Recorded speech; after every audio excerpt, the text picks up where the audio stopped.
And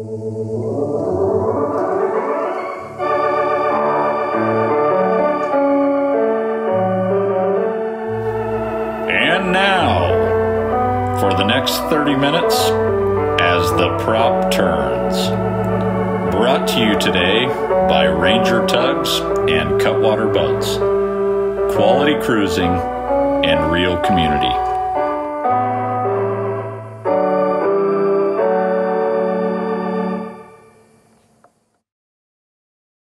Thanks everybody for joining us. This is the 9th installment of As the Prop Turns. Today's topic is arrivals and departures. And I was going to take just a second to introduce everybody on today's webinar.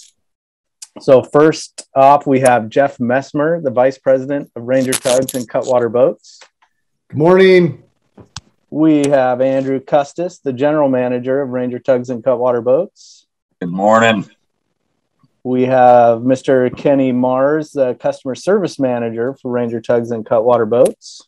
Morning. And Tim Bates, the Delivery Captain and Certified Volvo Technician for Ranger Tugs and Cutwater Boats. And Brian DeCott, our Marketing Associate, who also created today's presentation. Morning, everybody. And myself, I'm Sam Bissett. I'm the Marketing Director here. And I have just a couple more quick notes. There is a Q&A button at the bottom of your screen. So if you have a question, most of you probably found that already, just type it in there. And we have a few segments where we'll stop and answer questions. And if we don't get to your question during the webinar, feel free to go type that in at tugnuts.com in the Ask the Factory section, and we'll try to answer your question there as soon as possible. Jeff, did you have anything you want to say before we get started? I just wanted to say thank you to all of you guys for putting these together. I know it takes a lot of time and effort, and we've never been busier, but to carve out this time and make it a priority, I really appreciate that. And then I wanted to thank everybody for joining us today. It feels good when I go out to boat shows. Annapolis, first boat show I've been to in 2 years, and people walking up and saying, "Hey, I really enjoyed your series as the prop turns. I've learned a lot from it." So it means a lot. So thanks, you guys. Kenny, take it away. All righty. Knock the cobwebs off here. See if I remember how to do this. See that, Sam?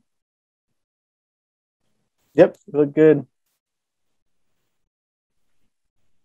Okay. Departures and arrivals. So we get a lot of calls on this stuff, even from customers who have taken delivery from us, just not 100% sure on some of the things they're doing, and just want to make sure that they are doing things correctly in the right order. So we're going to run through some very basic departure procedures and arrival procedures. So kind of basic steps of what to do before getting underway, pulling away from the dock, and then, you know, what you should do when you get back to the dock as far as shutting down engines, tying off to the dock, shore power, that kind of stuff. So we're going to run through all of those steps today, try to hit all the boats as far as where switches are and what to do as you're leaving. So here we go. So first off, departures. We have some bullet points here. Basically, before getting underway, turning on battery switches, getting your electronics turned on, running through some basics for your engine checks before firing up the engine, and then disconnecting shore power, the steps to do there. So first off, you're not going to get too far if your battery switches are in the off position. So you want to make sure house, engine, and thruster switches are all on. You do, depending on the model, have 2 thruster battery switches, one for the bow, one for the stern. On our smaller models, you'll just have the single thruster battery switch, and we'll kind of run through the location and turning those on. So the location will vary too, depending on what model you have. And we're going to go through that and also talk about the parallel or crossover switch. So you can see here, we have our house and our engine battery switches turned on, the parallel is in the off position. And the parallel is really like, I've always described it as built-in jumper cables. If you have a dead engine battery, you can always parallel that or connect that with your house battery bank. The other reason having that parallel is handy is if your house voltage is too low, if it's below 10.5 volts, your ACRs will not combine. So having that parallel, I can spike that voltage and get my house and engine to combine in this situation. So that's what the parallel is for. Your normal operation, getting underway and cruising, you're going to leave that parallel in the off position. So we have a little video here of running through, turning on house, turning on engine, and on this particular model, the thruster is back in the cockpit. So we're going to go back there and turn our thruster battery switch on. 29 here, same thing. We're going to make sure our house and engine battery switches are in the on position. And this particular model, there are 2 thruster switches. So we're going to turn our bow and turn our stern thruster battery switch on. Even if you get in the habit of maybe not shutting these down before you leave, it's good just to check. You know, just open the hatch, take a peek, make sure it's on. It's a lot easier to do while you're still tied off at the dock as opposed to when you're trying to pull away and untie. Once we have our battery switches on, we're going to go through getting all of our electronics turned on. Now, if you have a command bridge, I always like to turn that stuff on too, again, while I'm still tied off at the dock. It's a lot easier to do than trying to switch stations, go up to the bridge, and then take canvas off, take covers off, and get everything turned on once I'm away. So before I leave, I just run through, make sure my chart plotter's on, VHF, autopilot, run through getting your ignition and engine turned on. And then if the conditions call for it, it's good to get your nav lights on at this same time as well. And then we'll run through that video too. So chart plotter on, autopilot's going to be next. And then we'll get our VHF and ignition turned on afterwards. Couple different times, and yeah, thruster as well. You can check the fuel as well.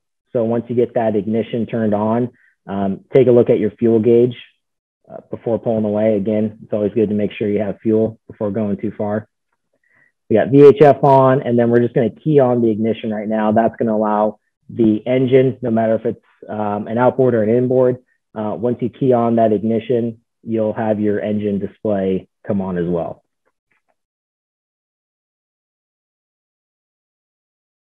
So once we have our electronics on, we're going to kind of transition into doing our engine checks. But so far, do we have any questions as to these steps?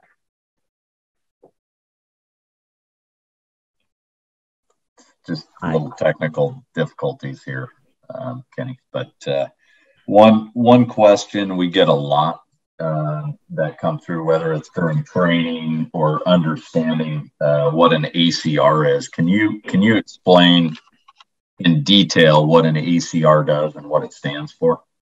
Yeah, an ACR is an automatic charge relay. And when you are cruising, when you're underway, your ACRs are basically between your battery banks.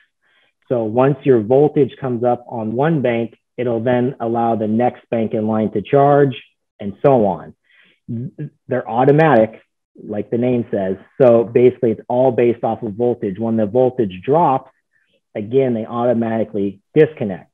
So one thing we'll show you later on in this video is how to basically look or check your voltage. But the ACRs on all of our boats are designed to allow all battery banks to charge while you're underway, regardless of what engine, inboard or outboard you have.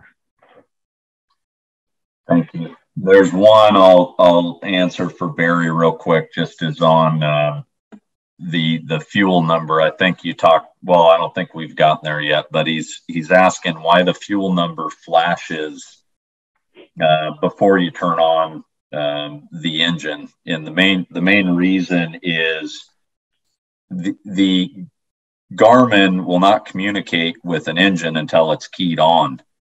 And the Garmin gets its fuel number from the engine display. The fuel tank sender is tied into the engine side rather than the Garmin side. So they communicate on what's called like a NEMA 2000 network, that they won't go live until the key switch, whether it's Volvo on the ignition or Yamaha on the key power.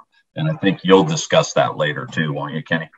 Yeah, we'll kind of get into that. Any engine or fuel data will not be on the Garmin until your ignition's on. So It's just like having any other system turned off. The Garmin's not going to recognize it or see it until that device is turned on. So anytime, like, Barry's saying, if it's flashing, if it's flatlined, typically that just means that particular system is not turned on yet. Got it. We got another one here on just repeating when to use the parallel switch and the crossover. So that is, we've always called that an emergency switch. If you have a dead engine battery where your engine doesn't start and you need, just like any car where you hook up jumper cables, our boats are pre-wired with that crossover switch or parallel switch. It's like built-in jumper cables. So by turning the switch on, you're connecting, in this circumstance, the house and the engine battery banks together. So that way it should bring your voltage up to then be able to start the engine. And then just like a car, once you're up and running, you can disconnect the cables. Same principle here. Once you are up and running with your engine, or say if you used it to spike the house voltage, you can then turn that parallel or crossover switch to the off position. Basically what you're doing is also on the house side, you're bypassing those ACRs. So if your voltage drops below 10.5 volts, the ACRs aren't going to combine. So you can use that parallel to spike your voltage as well to say get a house bank up to where it needs to be. So normal operation, I would say that's going to be in the off position. If you need to utilize it, it's there. Jump start your battery, get the voltage up, and then go and turn it off. If you forget, it's not really going to hurt anything. It's just you're going to have, instead of a house and engine bank, you're combining those banks and it's one bank. You don't have any more jumpers to combine those if the voltage drops, like, say you get to the dock and don't hook up to power. Perfect. I think we're good. We can keep moving. All righty. We're going to go through some engine checks. This will vary a lot depending on which engine you have, whether you have a outboard or an inboard. And we're going to run through those checks for both engines right now. So on an outboard, what you want to do first and foremost, you want to make sure your motor is trimmed all the way down in the water. And once that's done, you can take the cowling off, and it's good before you check the oil. You want to let the motor sit in that down position. If you pull that dipstick right away, you're probably going to get a false reading. That oil level is going to look a little lower than it should be. So it's good to let it sit for a minute, let the oil settle. You'll get a more accurate reading once the motor's been trimmed down and sits in the water. We'll run through making sure and checking to make sure the dipstick's fully seated once you've inspected the oil. Being that we're back here and we're checking the engine oil, I like to check the oil filter as well, which is right here. It's an easy check to do, and you already have the cowling off. Again, before getting underway, check battery cables to make sure those are tight. You can also inspect your harness and your fuel filter while you have that cowling off.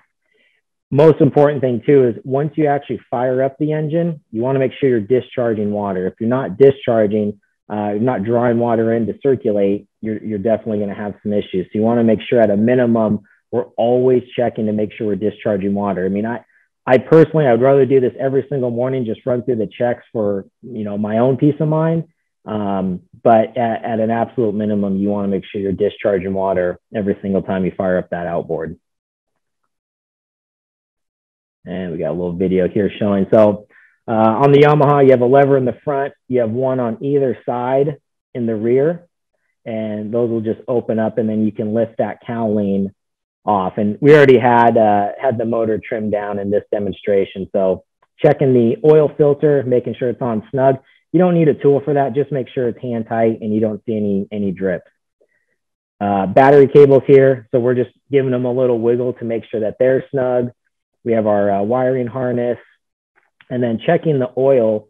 You always want to make sure you wipe that dipstick clean before you try to get a reading.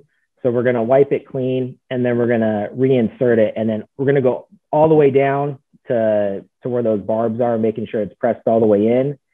And then once you pull the dipstick out, I just do like on a rag or a clean paper towel, just dab the dipstick there, and then that'll give you a much more accurate reading. You'll have your low and full marks to check, but if, especially on the newer engines, or if you just had a service done, it can be really hard to get an accurate reading. So that's where that rag comes in handy. And then once we reinsert the dipstick, make sure it's pressed all the way down to where those barbs are.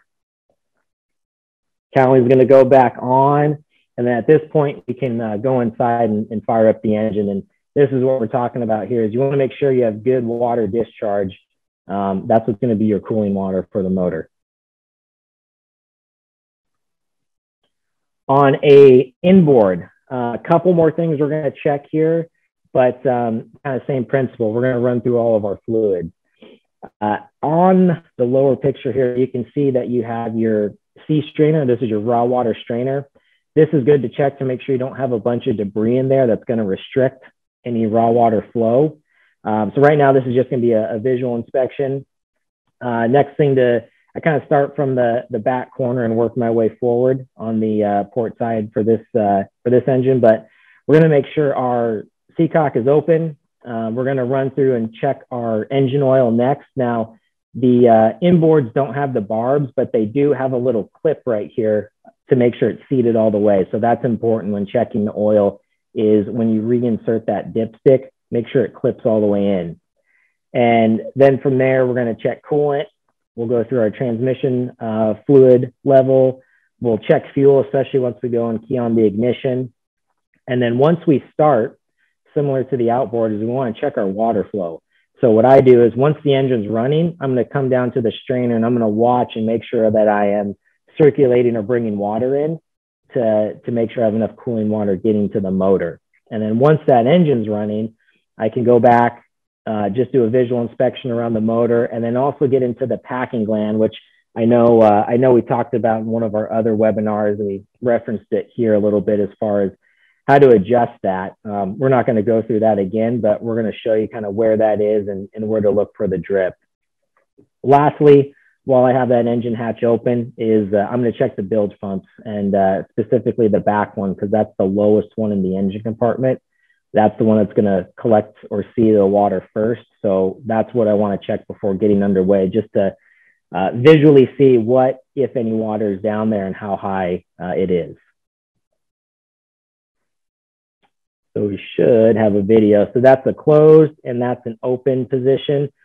I just want to note too that don't just assume that because the valve is pointing up, it's open. You want to look at the pipe here. So that pipe is parallel with the handle. And if it's perpendicular, it's closed. So what you're looking for is this handle is parallel with this pipe right here. So we have our seacock open. We're going to check our oil. Same exact idea as before. We're going to wipe it clean, and then we're going to reinsert it all the way. And we're going to make sure it clicks, snaps in, and then same thing, we'll pull it. And then on a clean rag or towel, you can check the level. Now, this one does say min and max on it. Some might just have the holes to show the low and the high mark, but that's what you want to look for, is that range. And anywhere between, 1/2 and 3/4, you're absolutely fine as far as your oil level goes. Visual inspection, we're going to look at the strainer while we're here going forward. And next, we're going to check our coolant level. So especially for new engines, you will burp a little coolant through the system, going to the hot water tank, cabin heater, and then circulating back to the motor. So it's good to verify that before you get underway. And I just like to look and make sure that it is full all the way to the top there. And our last fluid check is our transmission. So that is a thread-on fitting. So we're going to unscrew that dipstick, wipe it clean. And at the bottom here, you can see your markers for low and then high. This one, you don't want to thread in all the way. What I do is I just might do like a half turn or so to make sure my dipstick is straight up and down. And then I'll unscrew it, pull that out. And then same thing we've been doing is we're just going to kind of dab it on a rag to get an idea of where our fluid level is here. And then once we've done that, we're going to reinsert it and screw it down all the way.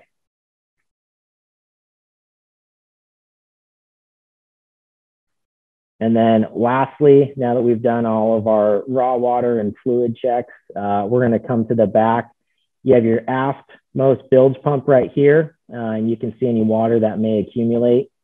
And this is just a visual inspection to see what, if any, water. And then once we have the motor running, you can check your packing gland here too to see if and how much your drip rate is at. And again, that's one I think Tim covered on one of our other webinars, was how to adjust that.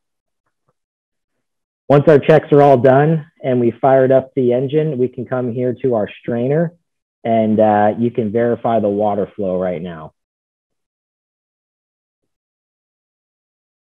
What about filling the coolant on the Volvos, Kenny? Do you want to talk about kind of where our levels should be on those? Yeah, especially with a cold engine, all the boats should have a gallon. You know, we supply a gallon of coolant with every new boat. You know, you can fill that all the way to the top, and it's nice to have a funnel to do it. But yeah, just cold motor, take it off, and then you can fill it all the way to the top of that cap there. Perfect. And then another one on checking the transmission fluid. Would it be cold or warm? What's your preference there? I usually like to check it, especially not sitting on a warm engine, but yeah, checking it cold kind of before I leave. And again, too, just to get an idea of where it's at. A lot of these things too, I also do for my own peace of mind of at least before I left the dock, I knew what my level was at. I knew how much water was in the bilge. I kind of knew what that engine room looked like. So if something happened while I'm underway, I at least know what it looked like before I left. I know all my fluid levels. I know my strainer was clear. I know I had good water flow. It kind of takes away a lot of those troubleshooting questions that we would ask if you called and said, my engine's overheating.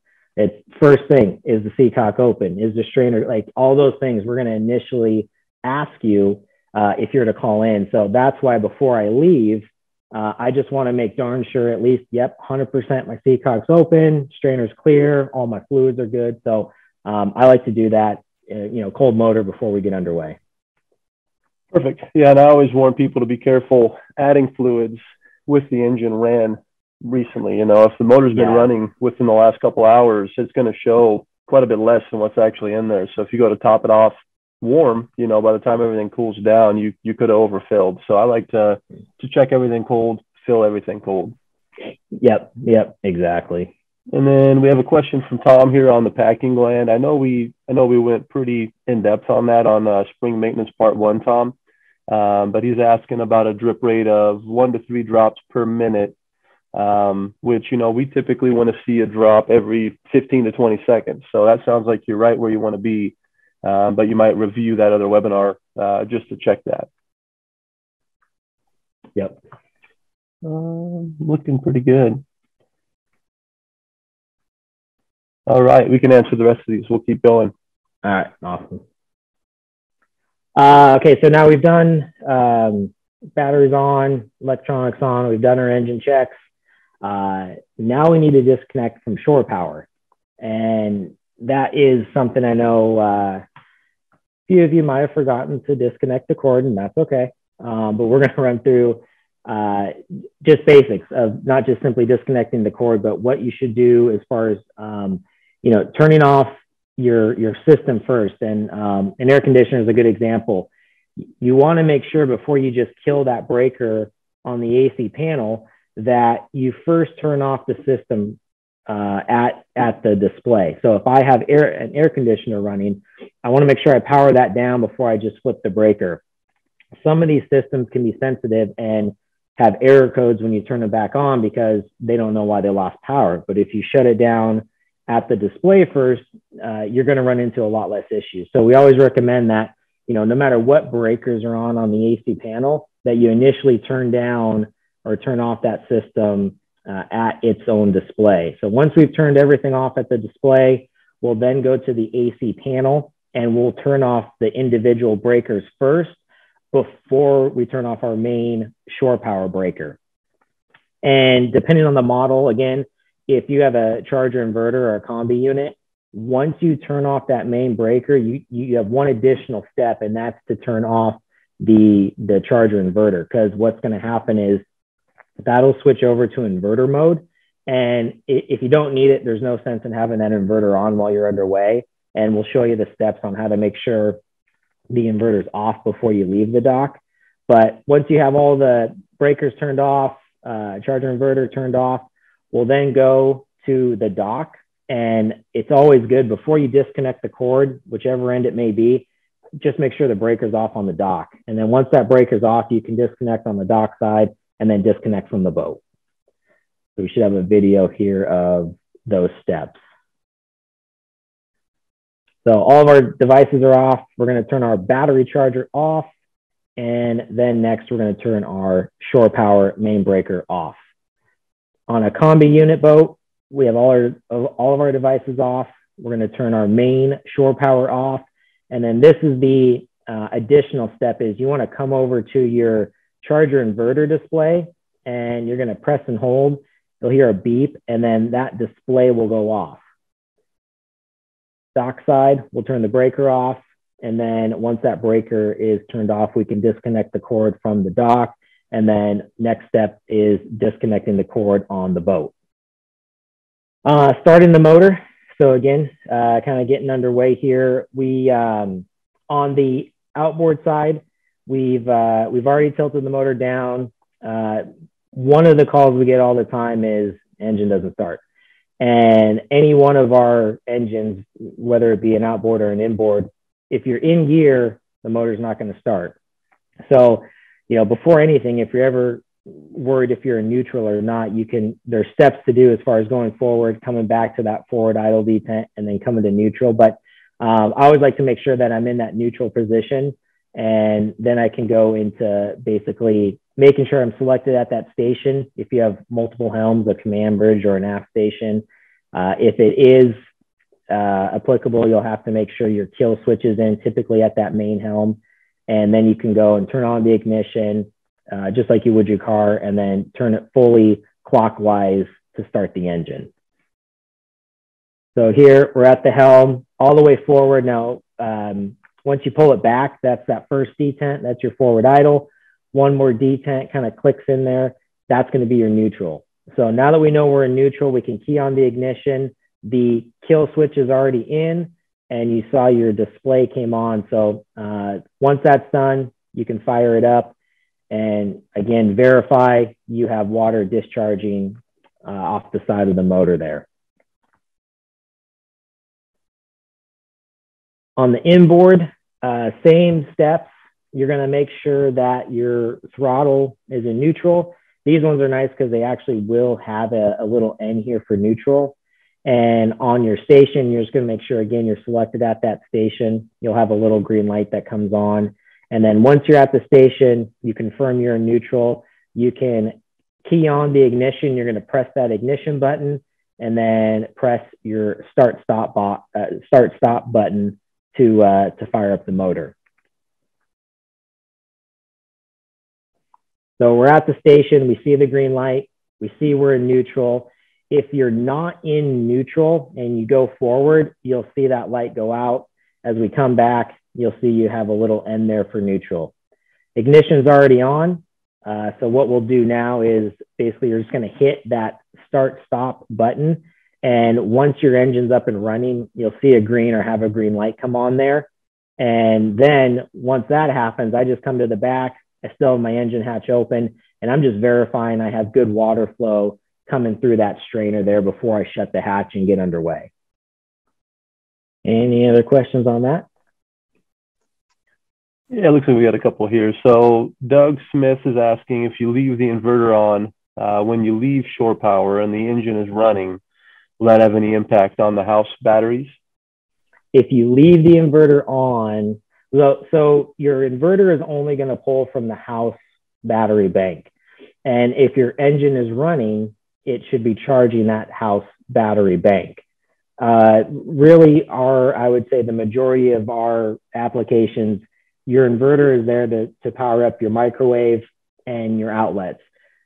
So if you really don't need those, that's why I get in the habit of shutting it down, especially because we anchor a lot. I don't want to pull into an anchorage, have my inverter on, and it's putting an additional load on my house battery, sucking that voltage down. So I just as soon have it off while I cruise, but it will charge. And if you're going from dock to dock, you probably won't notice as much because once you pull into that marina, you're going to hook back up to shore power. So it's really important if you're going to anchor to make sure that is shut down. And there's been a few questions about the combination inverters. Yeah. Of programming them to where when they disconnect, you're laughing because we had this discussion. But there is a way, if it's a cassette combination charger inverter, that you can program it to where, and when you disconnect power, it will automatically shut off and not be in inverter mode, which we can that could run on for an hour on that discussion, but there is a way in the manual to do it. There is. We've done it before. In Comox on a customer's boat. But if you really were that concerned and wanted to disable that auto transfer, switch over to inverter mode, you can. All of our displays, like you saw there, are going to be relatively close to the AC panel. It's not like it's going to be hidden on some boats. So if you just get in the habit, and I'll show you, there's another video we'll have on when you connect where it switches over to charge mode once we're on shore power. But there are pretty good indicator lights. I know the verbiage is small, but there's pretty good indicator lights of if you're in charge mode or if you're in inverter mode too. But yeah, you can program those to not automatically transfer over to inverter mode if you wanted to. The only other one, I know Tim has a few, the only other one that I think is important, because you talked about the shutdown procedure on the shore power. Yeah. But that goes for generators too. One thing that we've learned is, it's the same idea. Turn everything off on your panel or anything that's running on 120 volts or shore power before you turn a generator off. Let it run, shut everything down, then turn the generator off. Yeah, they don't like to, a lot of them don't like to start or stop with a load. They want everything off before they fire up, and same with shore power too. I mean, you want to make sure all your systems, anytime you transfer between power sources, because we're always using one AC panel with multiple power sources available to power that panel, it's a good practice, and especially on the generator side, to make sure all your systems are off before you enable that, and also before you disable that. I'll let Tim. Not much of a question, but Lorraine brought up, if you have that inverter on, if you're underway, it's not a big deal because the motor's running. But it's when you, like, for instance, she went out to a mooring ball and the inverter was on all night. Just to have your inverter in inverter mode will draw power. So even if you're not using those devices, you're still draining the battery. So it's not as much of a concern with the motor on, but once you get to your destination, you really want to make sure that you're plugged back into power or you turn off that inverter. Yeah, and if you cruise with Sam, you definitely want to check that stuff often, because he likes to sneak in there and charge all of his cameras and drones and GoPros and all that stuff when you're off the boat. How dare you? And then you come back to a low voltage alarm because you don't have power, and never happened. A million cameras are charging And so, yeah, you want to make sure that, and it's a good time. So like I told Sam, I said, hey, we just cruised for 6 hours. That's a good time to charge our stuff then, because again, our engines are charging our house battery, and then our inverter is just pulling from that house battery bank to utilize the AC panel. So that was a good lesson for Sam and me to double check my crew to make sure they're not running our batteries down. We're getting a couple rolling in on the new lithium setup that we're doing. And on that's really going to be one for air conditioned boats where they don't have a generator to run. That would be a little different procedure than kind of what we're covering now, especially if you want the air conditioning on while you're underway. If you don't need the AC, then you can turn everything off exactly how we're describing here. Yeah, and that's a little bit different animal and designed a little differently, but kind of similar principle as far as, again, underway, your engine's going to charge that house bank, and then no matter if it's lithium, AGM, sealed lead acid, we always have our inverter pulling off the house battery bank. All of our boats, our house bank is the biggest bank. There's the most 12 volt is tied in on the boat to that house bank, but for the inverter's sake too, we always pull off the biggest bank, which is always the house.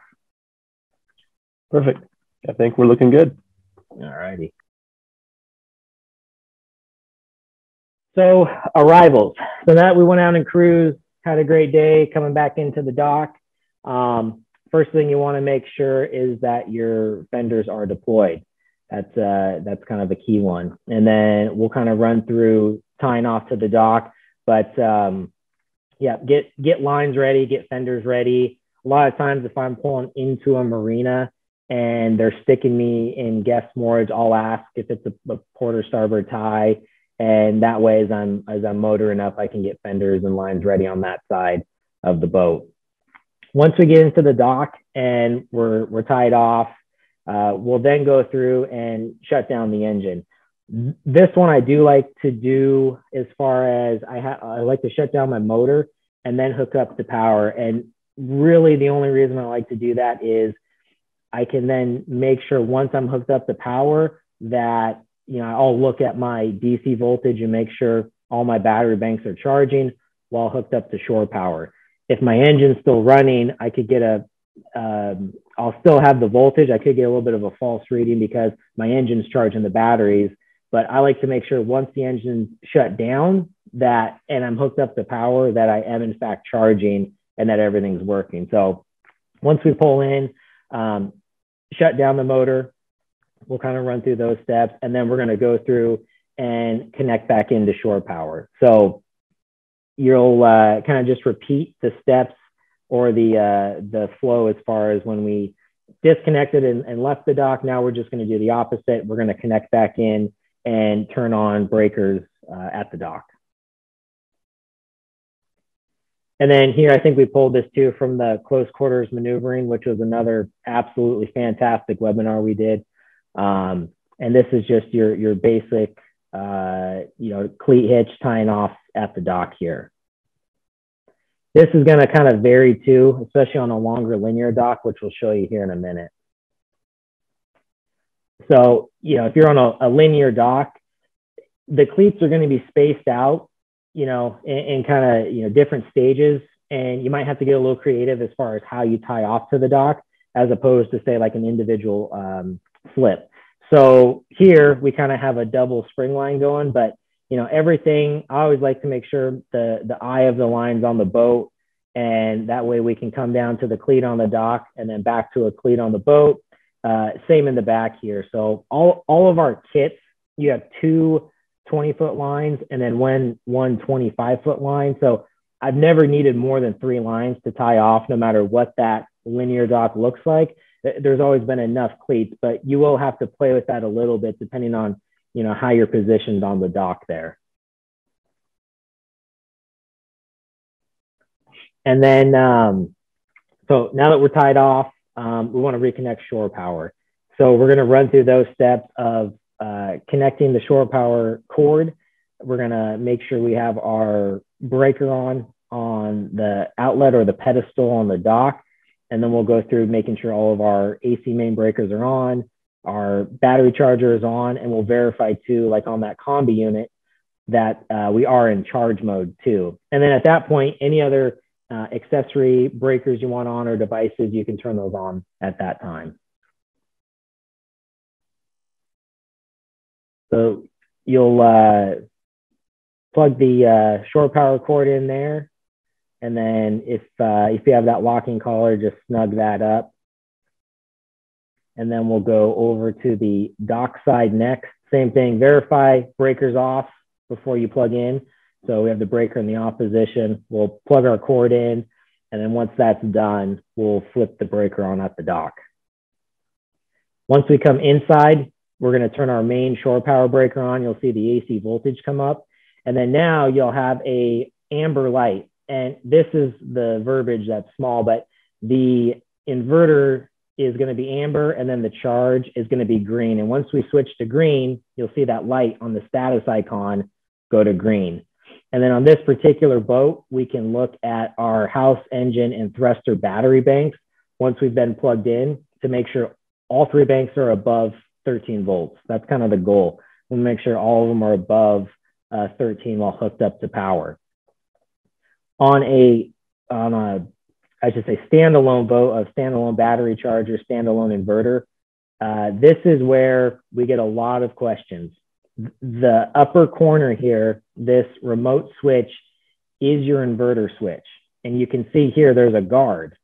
So right now we have our shore power cord hooked up, breaker on at the dock, and we have our shore power main breaker on and our battery charger on, and we'll have a green light for each. Even if this is powered on, even if your inverter is on, you can only select one power source at a time. So just like your shore power cord, if my cord's not hooked up, it doesn't matter what I do with this breaker. It's not going to give me power. Same principle here. If my inverter switch is not on, I will not have power coming to this inverter breaker yet. So it's important to make sure that if you need, or if you're going to use the inverter, that this switch is on and that you also see a green light. But you can also, there's a guard that will not allow that breaker to come on even if you have the inverter on. But it is a good practice just to verify, make sure that's off, and then make sure the breaker's off and the light's off here too, with that light off, that the inverter's not on. But if you were to transfer on a standalone unit, you would just want to make sure that when the shore power breaker's off, you slide the guard up, turn the inverter on, and then flip the inverter breaker here. But that's what that's designed for, is so you can't overload the panel. And I guarantee there's no questions about any of that.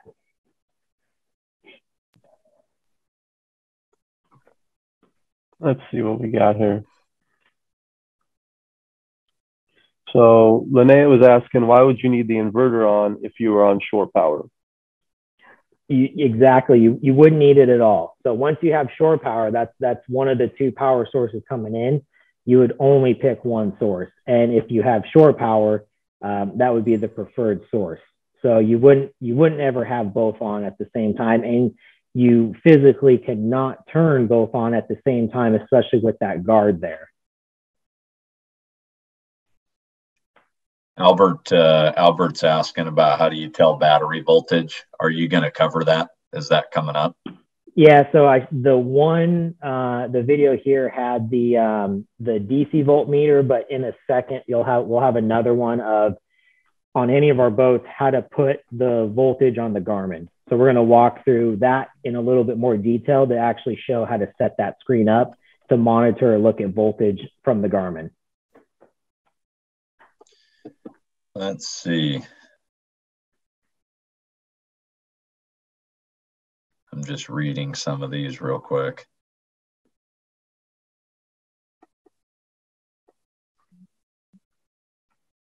I'm surprised Sam doesn't have a question here. About charging and power. Power management. I just leave it to you. Sam doesn't know anything about power management. He knows a little bit more from last year. Sam needs a generator Or navigation, if you're looking for Ladysmith, by the way. Oh yeah, that's another good one. You get a lot of calls on kind of what's shore power and what's battery power down to refrigerators and that. The easiest way I tell people is just check on your AC panel. So Ronnie's asking about the ice maker breaker for her refrigerator in the cockpit. But if you don't see a breaker for it on that AC panel, it's a battery powered item. Yep, I've always used that as like a cheat sheet just to see what's powered by what. All right, I think the rest we can type in and answer here. Okay, sweet. So yeah, here's if you don't have a standalone DC voltmeter, this is where from your Garmin, you can set up and look at your engine and house voltage. If you have two engines, you can put your voltage here. So these are the steps, which we will show you in the video, of basically how to get to a vessel display here and then set up these 4 data points to really look at whatever you want. I've always liked to look at a nice big digital readout of my engine voltage and then my house voltage. So doing that on the screen, you're going to go down to the, from the home screen, you're going to go to the AV gauges and controls. We're going to select vessel, and then you'll have 4 basically open data points you can utilize and put whatever you'd like there. So with the ignition on, again, because we have to have the ignition on to get that info, we're going to press and hold, go to replace gauge and then engine. And then once you scroll all the way down, you can go to your voltage. And this particular application only has 1 engine, so we're just going to look at the 1 engine battery and voltage. And then for the house side, press and hold again, go to replace gauge. And then this one, you're going to hit system and then unit voltage. So your system is the chart plotter. So that chart plotter is tied into the house battery bank. And we're going to look at the house battery voltage. And then we're going to hit unit voltage here. So even without a built-in or a standalone DC voltmeter, you can always come up to your Garmin and then look at voltage. So that's, 2 times I like to do that. One, once I fire up the motor, I like to make sure my voltage is above 13 while the engine's running. And then same idea, once I'm hooked up to shore power and I have my battery charger on, before I shut down for the evening or for that trip, you can come up here and switch over and look to see that you have engine and house voltage and that it's above 13. That's kind of our cue to make sure that we are actually charging. And now that we've done that, as far as we're hooked up to shore power at the dock and we want to turn everything off, we'll run through, turn off our chart plotter, thrusters, autopilot, VHF, make sure your nav lights are off too if you were using those, and then we'll key the ignition off as well, or swipe the key fob like you see here to lock the ignition panel if you'd like. You can also just, if you hit the ignition button, it'll also turn it off, but it's not going to lock the ignition unless that key fob is swiped. And this is just a little tutorial on locking. So if you see that red light flashing, your ignition's locked. And so if I was to press the ignition, nothing's going to happen. It's not going to turn on. I'm going to have to swipe the key fob pretty close in front of the ignition panel, and then my ignition will come on at that point. So again, when you are done for the day, you stop the motor and you want to shut down, you can swipe that key fob again, and that'll lock your ignition.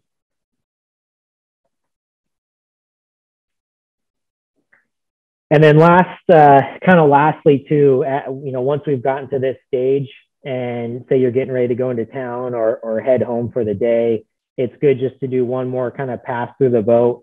Make sure you have all of your overhead hatches, windows shut, make sure all the doors are shut. It's a good idea, close the seacock. And, a lot of us too, if we get in the habit of shutting down the seacock when you're done or you leave for the day, on your chart plotter, you have a cover. It's good to put like on that cover, remind yourself to open the seacock before you start the engine again. Put it on the ignition, just to verify seacock's open. Just make a note somewhere to always check that if you do get in the habit of shutting it down. And then again, before you leave, make sure your battery charger's on, make sure you're charging. I always like to make sure when I leave for the day that my engine and my thruster battery switches are off. If I plan to leave provisions in the fridge, you need to make sure your house battery stays on, because that fridge is, in particular on most models, is tied into the house battery bank. So if we kill that house power or that house battery switch, that's going to turn off my fridge. So I'm okay if the house switch stays on, primarily because I want to keep provisions in the fridge. But at a minimum, I do like to make sure when I'm away from the boat, my engine and then thruster battery switches are in the off position.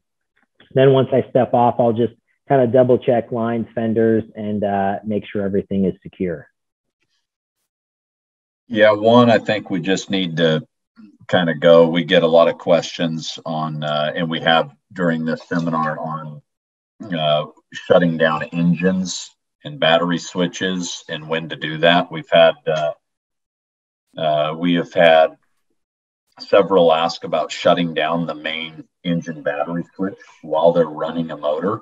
But, the one thing that I tried to explain is never, the main battery switch is needed for the engine to run. That's where the alternator powers through and it can damage contacts inside the alternator. But another big one we get is on the Volvo, where people don't, they'll basically, it's hard to explain with the key, right, on the Volvo, because it doesn't use a physical key. It has a fob. And when you power down a Volvo, there's two switches, a start-stop switch and an ignition power. So you want to stop the engine and then hit the ignition power until all the green lights go out, and then you can go shut off your main battery switch. But Volvo will send a code on the display that'll say a power relay failure or something around that if you don't do that in the right order. Yep. And I would say too, I think we get a lot of calls on, not doing the same steps every time. And, an engine doesn't start, well, the battery switch was off kind of thing of, maybe they got into a different habit, or this one time it was shut down. So I think a lot of questions we've solved over the phone over the years of literally starting from the basic, the easiest step, and then working, down the pipeline from there. But most of that stuff is pretty easy just to verify real quick. Hey, is the battery switch on? Kind of, are you in neutral? All those little basics of why something might not be working. And then just one. Go ahead. After you. No, Kenny, can you just, everybody, quite a few people are asking, what a seacock is, but also why you would shut them. I explain that I don't shut the seacock on my boat, but it's not the right thing to do. It's more as do as I say, not as I do. Yeah. But can you just talk a little bit about a seacock and why you would shut them? Yeah, so a seacock is really just a ball valve, and any through hole below the water line, that first point of contact has to be a shutoff valve. So if anything past or downstream of that seacock failed, hose clamps, hoses, sea strainers, anything else on the system, your first point of contact is that valve to be shut so no other water can come into the boat. So if you're like common practice, or I guess what we should say you do every time is you shut that. In reality, it's a backup. It's a fail safe. If you had any failures on any of the raw water side, either underway as the boat's sitting there at the dock, that first point of contact is a shutoff valve to stop the water from coming in. So, I'd say you know, if you're boating often, I understand you're not going to shut that probably every single time. Sounds like Andrew didn't either. But I would say, you know, if you're going to be away from the boat for any length of time, you know, several weeks to a month, you're traveling out of state and you don't have anyone kind of looking over or watching the boat, that's definitely a time I think we'd all agree is a good time to shut the valve. And more importantly, make sure that you remind yourself there's something at the helm. I've had some people leave a set of keys right next to the seacock so you don't forget to open it. But yeah, really the seacock is just there as that first point of contact. So if there's any failures, you can shut down the water from coming into the boat.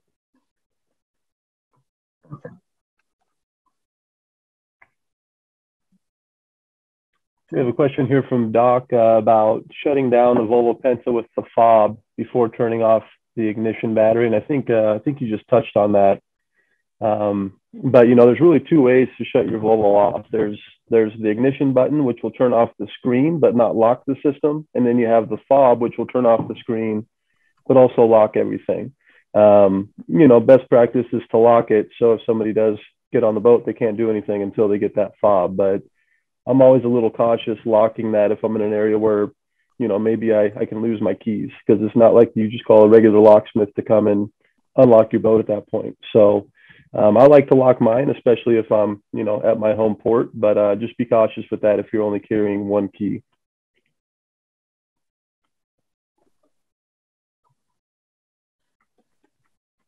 Let's see.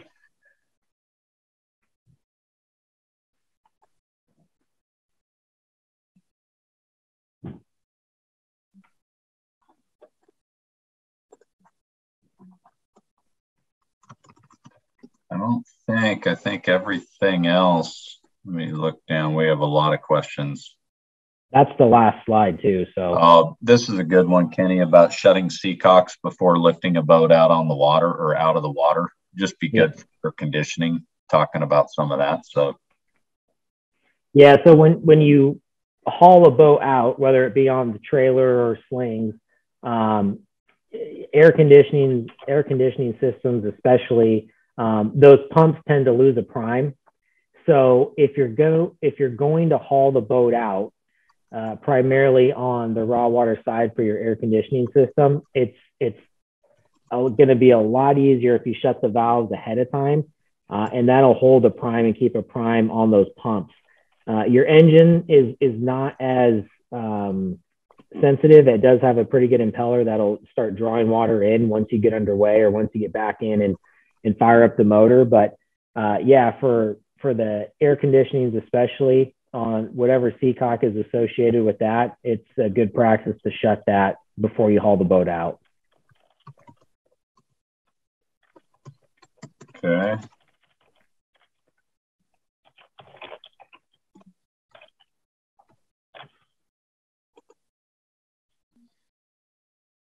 Let me guess who the name Doc Rash is. I think we all know.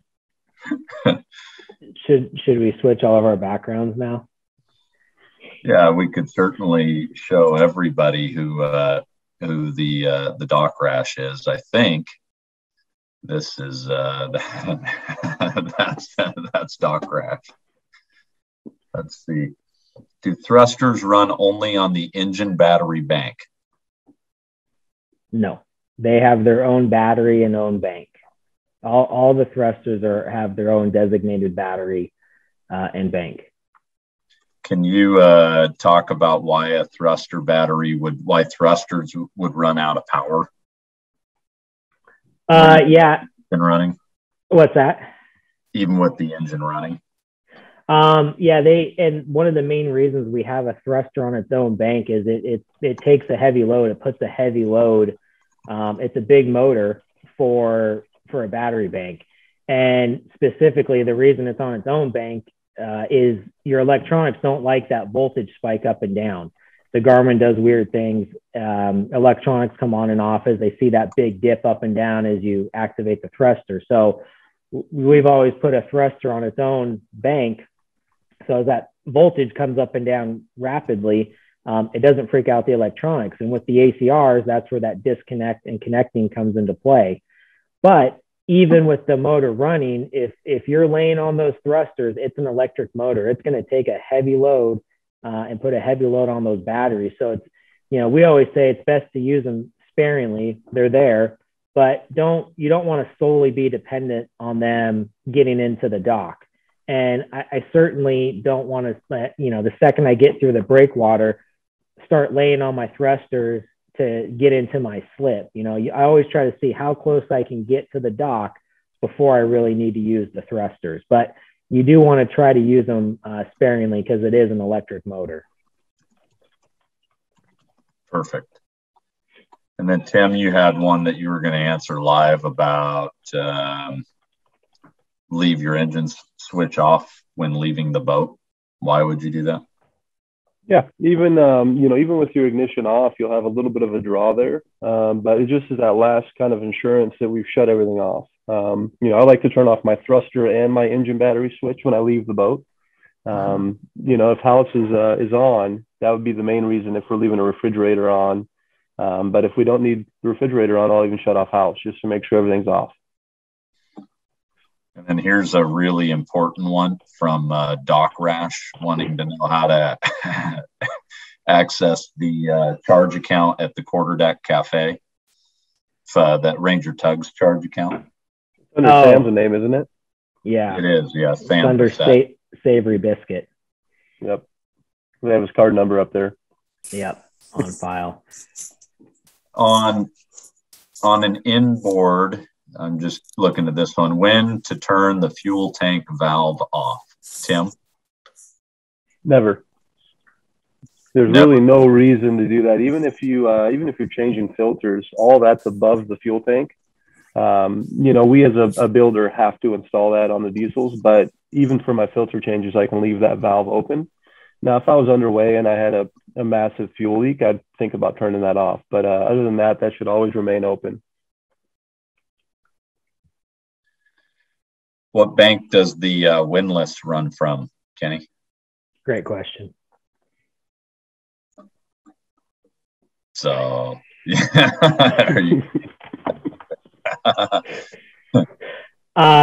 Typically, well, depending on the year, it's either off the house or the thruster bank. Yeah, but isn't it always today on all the current models? It's off the house, right? Mm-hmm. Yeah. And then what does the parallel switch combine other than the Ranger 25? House and engine. Okay. So that'll jump those two battery banks together once you turn that on. And then this one is for Jeff. Jeff, are you there? Jeff Messmer, Vice President, Ranger Tug. He says he's on. It says he's on there, but he said he had a meeting he had to run to, and if he wasn't here to say bye for him. I'll let him answer the question later about building the Ranger 35 or 36. Yes. It was just about the Ranger 35 or 36. Oh. When you were going to get that done. Oh, he's on.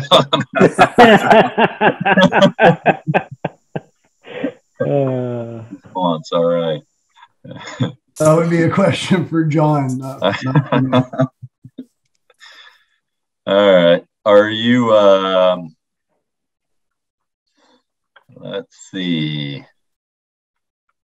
Sam, while we have you, did you have any questions on inverter usage, shore power, anything like that? No. How many devices can I hook up to one outlet? I definitely have tested the capacity on most of our boats as far as battery charging. Oh yeah, it works fine. Works great. They work fine. No problem whatsoever. Here's a good one, Kenny, that we get a lot is, will the boat charge even if the battery switches are turned off? And that's when actually Andrew and I were going to talk about is if you need the switch on underway, and the battery charger, whether it's a combi unit or a standalone, is that switch or that device is only for when you're hooked up to shore power. So underway, your engine is always going to be the source of charge for the batteries. At the dock, the battery charger is the source of charge. So if that breaker is not on, or if like on a combi unit, if the main breaker is not on and it doesn't switch over to charge mode, you're not charging the batteries. And that's actually a good one, because we get that a lot. I mean, we've had a lot of people where they hook up the cord, but then they don't turn any breakers on. So simply just being hooked up to shore power does not mean that you are charging. You want to make sure that those breakers are on. And then what about your DC or your battery switches? Those are the ones I think the question was on, is do those need to be on or off to charge the batteries? Yeah, no, the switch position doesn't matter. So as long as you're hooked up, have the battery charger on, you can have any, house, engine, thruster, battery switches on or off, regardless of that switch position, you will still charge the batteries. Perfect. We're getting a couple questions on, this might be for you, Sam, but aren't we working on a couple quick checklists for trailering, pre-departures? I thought we had started working on a couple of those. We did. We're gonna we're calling them quick start guides. We've had a few in the works for a while, but we got a whole new format going. We got all kinds of stuff like Kenny, what we were just talking about, pumping out, just real quick pieces of information that are easy to send out and share. And I think quick. Yeah, even simpler and quicker than this. One we get a lot of calls on and have questions on. Just doing a quick. I know we used to call them like DIY, and we've kind of branched out to this. And I think we might have a few more basic, like propane. I mean, turning the oven on and steps to do there, because we do get a lot of calls on that too, as far as just basic hooking up to propane and turning on the oven. We want to get some more of that out there, and just some basic. And I don't know what we're calling those yet, but yeah, get a few of those rolling. And then another that I think is good is we get a lot of those questions about the solar charger, the whether it needs a battery charger switch on. The solar charger, it has its own controller that's fully automatic. It will charge the batteries depending on sun, regardless of any battery switch position, battery charger, breaker, any of that. It's fully automatic. Engine running, all that. Yep.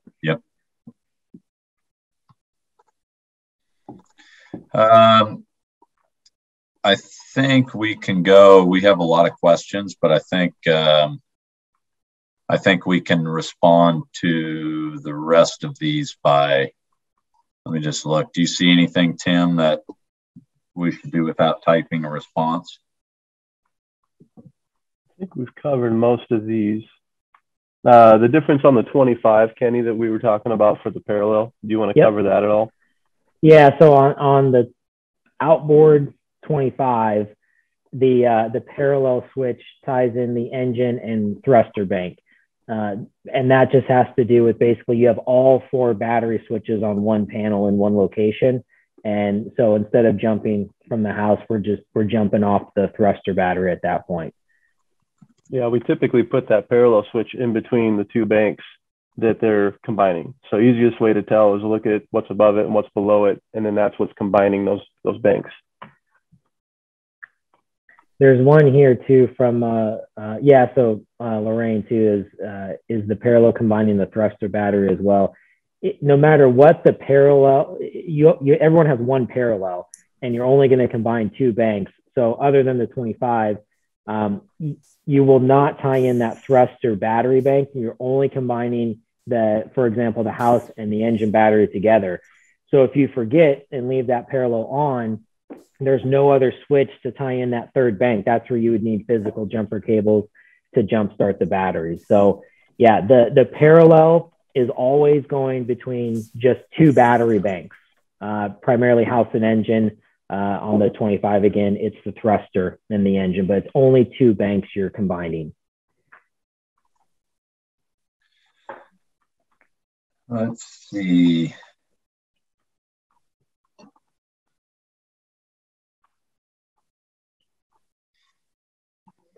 One was a question about, can you give a boost to the house battery when you're running the engine by turning the parallel on? Can you give a boost to the house? Yeah. So if your house is low, and especially like if it's below 10.5, that ACR is not going to combine, and you have to then parallel to spike that voltage above 10.5 to get the ACR to connect. But it's not going to be instant. And the more house batteries you have on a bank, the more it's going to take before that next bank in line charges. So on a 27 where you have 2 house batteries, you'll probably switch over quicker with those ACRs. But when you go to like a 29 or a 31 and you have 4 house batteries, you got to remember you're charging all 4 of those batteries. Each battery is 110 amp hours. You have 440 amp hours on that one specific bank. So I wouldn't worry too much about quickly trying to spike that voltage and get it up. Give the charger or even the engine a minute or two to then charge that bank, because there's a lot of batteries on that bank to charge and get up to voltage. There's a lot, and I'll answer quickly why you would shut off an engine battery switch or a thruster switch if you're plugged into shore power. Mm-hmm. And we would always say the whole reason of any of those cutoff switches, house, thruster, or engine, is purely for safety. So you have to have a way to kill power to them. So if you're not on the boat, why would you need them on? That would be my question. Why not play the safe side of things and turn the switches off? If you're on, we get a lot of it too on the house battery switch. If you don't care about running a refrigerator and don't care about keeping things that would run off the house circuit, then turn that off as well. But thrusters and engine, it's good practice to keep them off. Yeah, and that's, I think too, like when we anchor, especially when we're in Canada, I don't, when I'm sleeping on the boat, when I'm staying on the boat, I don't worry about shutting those off, because I also know that, some of our anchorage locations, it's gotten nasty and we've had to reposition. So I also like to make sure if I'm on the boat, I'm kind of ready to go. But then too, if something happens, again, I'm on the boat. I'll wake up, I'll know what's going on. But yeah, definitely away from the boat. I just as soon have as much power down and powered off as I can when I'm not there. I know we had talked about closing the valves when we remove the boat from the water, but we also highly recommend anytime if you ever had to get a tow to close the valves for the engine as well as the generator. Otherwise, it can force water into those components. So I know we didn't really talk about that, but just wanted to mention it. There's another, I guess one thing that there's another one asking about, they've been using the boat a lot, but they want to have refresher walkthroughs. I know something, Sam, he disappeared right away. Did you see that? He is out of there. When we were talking about this. Sam does offer that on the weekends. Sam said he was going to get done by next week is he's going to do a basic systems walkthrough on, the largest boat we build, that'll keep quick, easy information for people to keep up on their boats. That'll kind of transfer onto any boat we build. So if you have any questions, Sam Bissett at rangertugs.com, area code 206. We really are doing that, though. Huh? I mean, we really are going to do that, though. We are going to do that. Yeah, and I think 4 years, we will have that out. No. Brian's going to go film it. Brian's going to go film it with Andrew next week, probably. Week after. So I think that'll be helpful to a lot of people that want just a refresher. And it's hard when people get on, they put their boats away for the winter time. They use them 6 months out of the year, and it's hard to remember everything. So we're going to work on that. We had one here from Frank about the importance of centering the helm prior to getting underway. I would say, especially for our inboard boats where you're not able to turn around and look at the motor. We always like to do the 2.5 turns back to center. That way, if you do engage forward, it doesn't move the stern left or right. Yeah, that's another good one just as far as pulling away.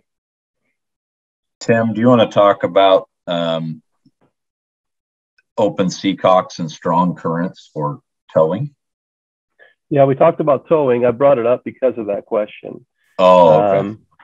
You know, you don't want to force water into those seacocks while you're underway, and you know, towing's the easiest way to do that. If you're getting pulled through the water without the engine running, you're basically raising the water level in the motor itself.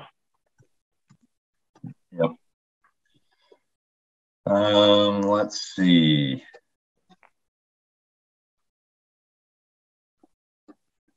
I think we have most of them. So nice. Is that it, Kenny? You're done? That's it. Calling her a day. All right. So, yep, we thank you, Kenny, Brian, everybody putting it together. Yeah, absolutely. Thank you Thanks, guys. Thanks for joining us today. Thanks, everybody, for joining. Thanks, guys. See you next episode. Okay, take care.